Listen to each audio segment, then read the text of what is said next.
tempatnya kah, kadarnya kah. Jadi sholat itu ibadah ritual, haji itu ibadah ritual, tempatnya ada, waktunya ada. Zakat itu ibadah ritual karena ada kadarnya. Nah, selain dari itu yang tidak ada kadarnya dan sebagainya, itu dikatakan ibadah secara umum. Ada orang yang menduga bahwa hidup kita ini yang terpenting adalah ibadah ritual. Itu penting, tapi sebenarnya tujuan hidup manusia itu bukan untuk melakukan ibadah ritual. Itu tujuan perantara. Saya beri contoh biasa bahwa pemain bola itu tujuannya mau menggolkan, tapi sebenarnya itu bukan tujuan, bukan ultimate goal, bukan tujuan akhir. Itu tujuan perantara. Ibadah-ibadah ritual itu tujuan perantara, atau sementara ulama berkata itu kunci-kunci untuk mengantar kita melaksanakan ibadah secara umum. Ibadah secara umum itu adalah segala bentuk kegiatan yang membangun diri dan membangun dunia. Membangun dunia itu Tuhan ketika berfirman, saya ingin menjadikan khalifah di bumi. Baru dia katakan, dia yang memerintahkan kamu memakmurkan bumi. Jadi setiap gerak kita itu bisa jadi ibadah sebenarnya. Bukan tujuannya, kita lihat, bukan tujuan akhirnya adalah sholat, puasa, umrah dan sebagainya. Itu kunci-kunci. Atau ada yang menamainya itu gizi yang kita perlukan, tapi sebenarnya kita hidup bukan untuk makan, tapi kita makan untuk hidup. Nah, kita ibadah ini bukan untuk ibadah itu sendiri, ibadah ritual itu. Kita ingin agar supaya semua kegiatan kita itu berupa ibadah. Bagaimana menjadikannya ibadah kalau itu kita lakukan demi karena Allah? Jangan jauh-jauh. Kawin itu ibadah loh. Karena kita tidak bisa membangun dunia ini tanpa kerjasama. Kita tidak bisa mencapai kesempurnaan tanpa kerjasama. Kerjasama antar sesama manusia, kerjasama antara lelaki dan perempuan juga. Nah, jadi semua ada satu penafsiran. Saya senang membaca itu tafsiran. Dia bilang begini, apapun kegiatan Anda, jadikan kegiatan itu karena Allah. Kita kan juga baca itu, inna salati wa nusuki wa mahyaya, semua. Nah, sekarang begini, saya ini Pak Dokter anti rokok. Saya anti rokok. Saya punya yayasan, ada yang mau memberikan sumbangan, kalau dari rokok saya tidak terima. Nah, saya ingin berkata begini dalam konteks itu, bahwa ada orang, jadi ada dua istilah dalam bahasa Al-Quran, suka dan hiasan. Ada orang yang suka merokok, dia suka merokok, tapi dia sadar bahwa rokok itu merusak kesehatannya. Orang ini suka tapi tidak menjadi hiasan baginya rokok. Ada orang yang beranggapan ini hebat, ini hiasan, ini gagah dan sebagainya. Itu lebih buruk daripada yang pertama. Nah, sekarang begini, kita lihat, kita jadikan itu untuk demikian. Anda ingin berhenti merokok, jangan jadikan penghentian Anda merokok itu sekedar hanya karena kesehatan. Jadikan itu karena Allah dengan berkata, sebenarnya Tuhan tidak senang saya itu merokok sehingga itu jadi ibadah penghentian Anda rokok kan. Jadi begitu semuanya, semua kegiatan kita bisa menjadi ibadah. Semua kegiatan kita mengarah kepada memakmurkan bumi dengan isinya, bumi dan isinya. Satu contoh lagi yang saya mau berikan, kita itu sebagai khalifah bertugas mengantar semua yang ada di permukaan bumi ini, kata kita khalifah, kita pimpinannya, mengantarnya menuju tujuan penciptaan. Kalau sehari-hari saya sering berkata pada anak-anak, semua yang ada di bumi ini ada tujuannya Tuhan ciptakan. Tidak mungkin Tuhan mencipta sesuatu tanpa tujuan. Apa yang kita lakukan juga itu mesti ada tujuannya. Nah, kita ambillah satu contoh. Saya beri dua contoh. Kursi, itu apa diciptakan kursi? Untuk jadi tempat duduk. Bagus. Bisa tidak dijadikan tempat tidur? Tidak mengantar pada tujuan penciptaan. Ada, kalau mau lebih ekstrim contohnya, ada ruang makan, ada kamar tidur. Bisa nggak kita makan di kamar tidur? Itu bukan tujuan penciptaannya. Nah, kalau lebih ekstrim lagi, itu beras, nasi yang kita makan, itu kita ambil. Saya ingat nenek saya nih yang sering berkata begitu. Kira-kira yang kamu ambil harus kamu habiskan.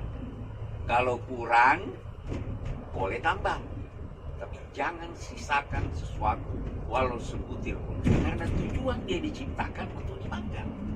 Jadi itu menjadi ibadah. Kembang, jangan dipetik kembang kalau tidak ada tujuannya untuk memetik, atau sebelum dia berkembang, karena tujuannya antara lain biar kumbang datang, tujuannya antara lain biar kita mendapatkan aroma, aromanya yang wangi. Itu tujuannya.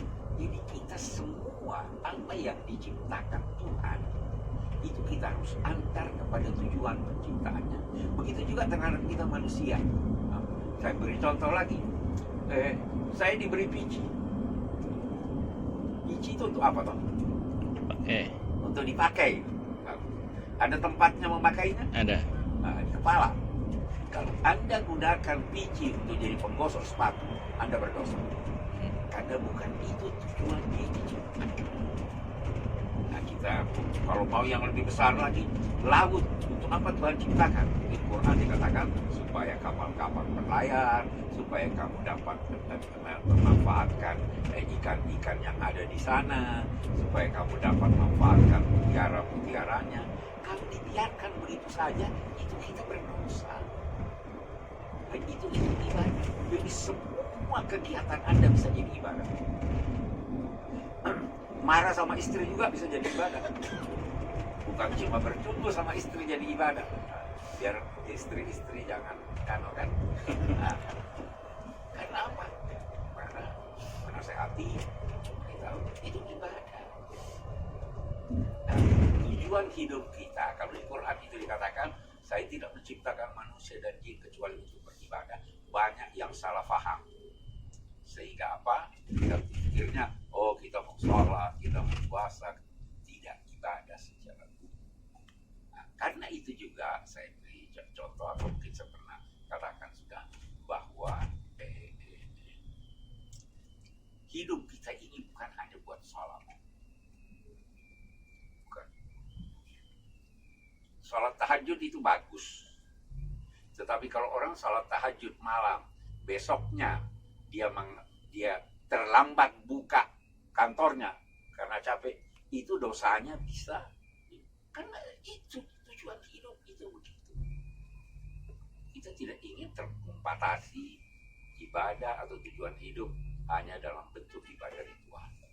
Nah, jadi saya kira ini kita umrah ini kita mengisi jiwa, tapi jangan beranggapan bahwa oh ini kita kembali umrah, oh ibadah kita bertambah, tapi ibadah ritual, padahal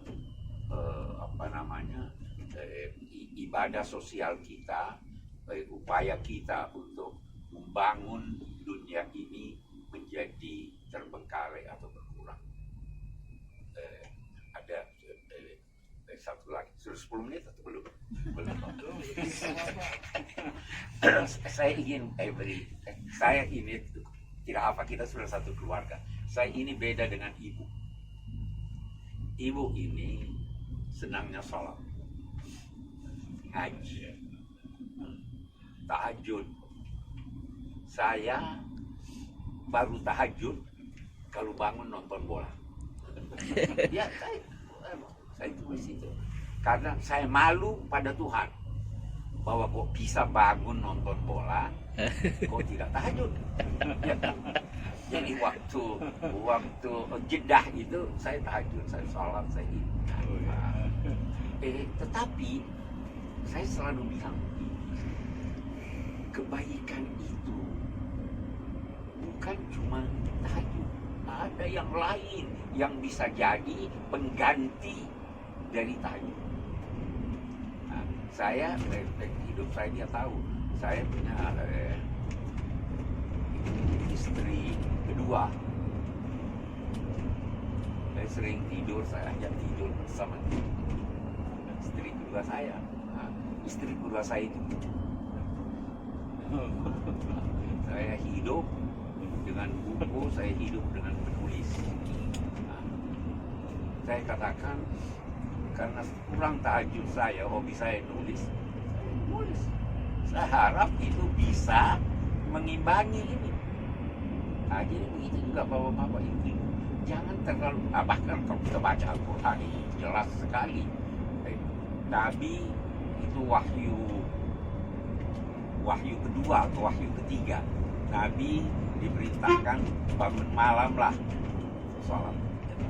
Beliau bangun. Ada orang-orang karena rumahnya di masjid, ada orang-orang ikut Nabi. Tapi Nabi karena sholatnya panjang, 2/3 malam atau paling tidak 1/3 malam, yang ikut itu kecapean, tidak kuat. Maka turun alternatif akhir surat Al-Muzammil. Apa katanya? Tuhan mengetahui ada di antara kamu yang sakit, ada di antara kamu yang besok itu akan mencari nafkah, ada di antara kamu yang berjuang. Maka lakukanlah hal lain. Baca Al-Quran yang mudah. Kalau kita berkata baca Al-Quran itu artinya belajar. Bersedekah. Apa itu? Dan kebajikan apa saja yang kamu lakukan itu baik. Nah, jadi saya ingin katakan begini, mazhab saya nih, saya tidak banyak sholat, tidak banyak puasa, tetapi saya berusaha mencari alternatif pengganti yang sesuai dengan kecenderungan saya. Jadi begitu Bapak dan Ibu, apa kecenderungannya? Orang berkata banyak jalan menuju ke Roma, lebih banyak jalan menuju ke surga. Nah, kemudian yang terakhir yang saya katakan, berbisnislah dengan Tuhan. Tahu artinya bisnis dengan Tuhan? Saya ada buku itu, berbisnis dengan Allah. Berbisnis dengan Tuhan itu carilah pekerjaan yang mudah, yang ringan, yang ganjarannya banyak. Orang pebisnis kan begitu. Tahu apa itu? Budi pekerti yang baik. Kalau Anda punya budi pekerti yang baik, senyum, tidak maki orang, tidak, itu pahalanya jauh lebih besar daripada salat, puasa, haji dan lain-lain sebagainya, tetapi mengganggu orang lain. Saya kira jadi kita pulang itulah pesan. Mudah-mudahan saya bisa mengamalkan apa yang saya ketahui.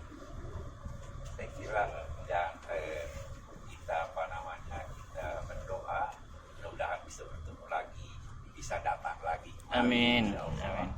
bisa dan yang penting bisa diterima oleh Allah seperti yang bapak-bapak ucapkan itu di waktu akhir tawaf wada kan. Dan saya juga minta maaf. Wassalamualaikum. Waalaikumsalam.